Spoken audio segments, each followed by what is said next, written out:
Si toi aussi, tu ressors des courses avec le porte-monnaie allégé et le caddie pas si plein que ça, cette vidéo est pour toi. Aujourd'hui, on va parler d'un poste de dépense qui pèse lourd dans ton budget chaque mois. Les courses alimentaires. Si je te disais qu'avec quelques astuces simples et testées, tu peux économiser 100 € ou plus par mois, est-ce que ça t'intéresserait? Et reste bien jusqu'à la fin parce que la dernière astuce, c'est de loin ma préférée. Allez, on y va. L'alimentation est l'une des plus grosses dépenses dans le budget d'un foyer. En moyenne, une famille de 4 personnes dépense entre 400 et 800 € par mois pour ses courses. Avec l'inflation, les prix explosent. Plus 15% en seulement 2 ans sur certains produits de base, comme les pâtes, le riz ou l'huile. Mais la bonne nouvelle, c'est que nous avons beaucoup plus de contrôle que ce qu'on pense. Avec une meilleure organisation et quelques astuces, tu peux réduire la facture sans sacrifier la qualité ni le plaisir de manger. Je te partage ma méthode simple et efficace.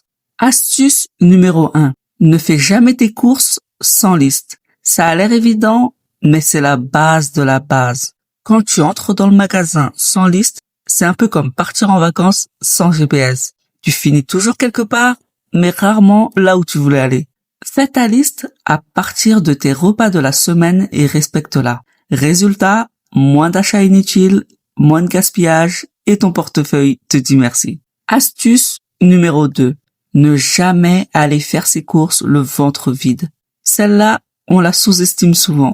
Ne fais jamais tes courses quand tu as faim. Pourquoi?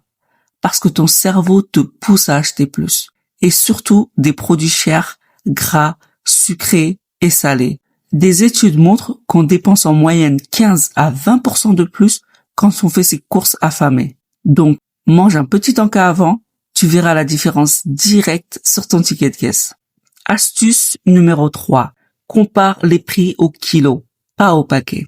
Les grandes surfaces adorent nous piéger avec des formats économiques qui ne le sont pas toujours. Regarde toujours le prix au kilo ou au litre. Tu seras souvent surpris de voir que le petit paquet revient moins cher que le grand. Et si tu veux aller encore plus loin, note ces produits dans ton téléphone pour les comparer d'un magasin à l'autre. Ça prend 2 minutes et ça peut vite faire la différence. Astuce numéro 4. Privilégie les marques distributeurs. Les produits premier prix ou marque magasin sont souvent fabriqués dans les mêmes usines que les grandes marques. La différence? Le marketing, l'emballage et surtout le prix. Exemple concret. Pâtes Barilla, 1,60 € le paquet. Pâtes marque magasin, 90 centimes. En un mois, rien que sur les produits de base, tu peux économiser 10 à 30 €. Astuce bonus. Si tu veux un bon compromis, choisis la gamme Biomagasin ou milieu de gamme.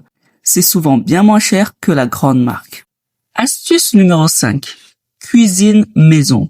Les plats préparés, les biscuits tout faits et les sauces déjà prêtes, c'est pratique, oui. Mais c'est aussi ce qui plombe le plus ton ticket de caisse. Un plat préparé coûte souvent 2 à 3 fois plus cher que si tu l'avais cuisiné toi-même.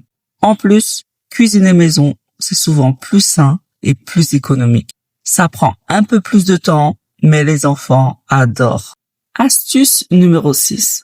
Change de magasin ou de jour. Beaucoup de gens font toujours leurs courses au même endroit par habitude. Mais parfois, juste changer de magasin ou faire ses courses un autre jour de la semaine peut te faire économiser 10 à 15 € facilement. Certaines enseignes font des promos le mardi ou le mercredi, quand il y a moins de monde.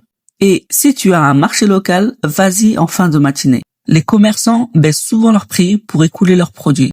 Astuce numéro 7. Ne prends pas de caddie si tu n'en as pas besoin. Franchement, c'est un piège à dépenses. Quand tu prends un grand caddie juste pour 2-3 trucs, ton cerveau voit de la place vide. Et devine quoi? Il veut la remplir. Pour les petites courses, prends plutôt un sac réutilisable ou un panier. Moins de place est égal moins de tentation, est égal plus d'économie.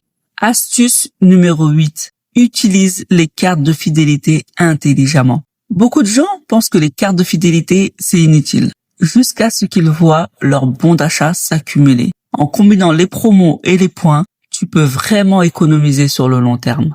Et certaines enseignes offrent même des produits gratuits. Donc, Au lieu de n'avoir qu'une seule carte, prends-en dans tous les magasins que tu fréquentes et profite du meilleur de chacun. Et pour finir, astuce numéro 9, ma préférée. Désolé pour eux, mais ne fais jamais les courses avec les enfants. Je t'assure, c'est la recette magique pour exploser ton budget. Entre les gâteaux qu'on n'avait jamais prévus sur la liste et les détours dans les rayons jouets, tu ressors avec un caddie 2 fois plus rempli et un portefeuille 2 fois plus vide. Et d'ailleurs, c'est exactement le but des industriels. Rendre les produits pour enfants ultra colorés, rigolos, avec des personnages qu'ils adorent, histoire qu'ils t'aident à faire exploser ton panier. Alors, fais-toi un petit cadeau, laisse les enfants à la maison et fais tes courses seul. Ton budget et tes nerfs te diront merci. Alors oui, je sais que ce n'est pas toujours possible, mais si tu peux, évite. Et si tu pouvais aussi laisser ton partenaire à la maison, c'est encore mieux. Mais chut, c'est entre nous. Et voilà, tu vois, rien de magique. Juste du bon sens et quelques habitudes simples à adopter. Avec ces astuces, tu peux réduire tes dépenses alimentaires d'environ 100 € par mois, soit 1200 € par an. De quoi te faire un vrai cadeau et booster ton épargne. Tu trouveras en description un tableau de budget gratuit à télécharger.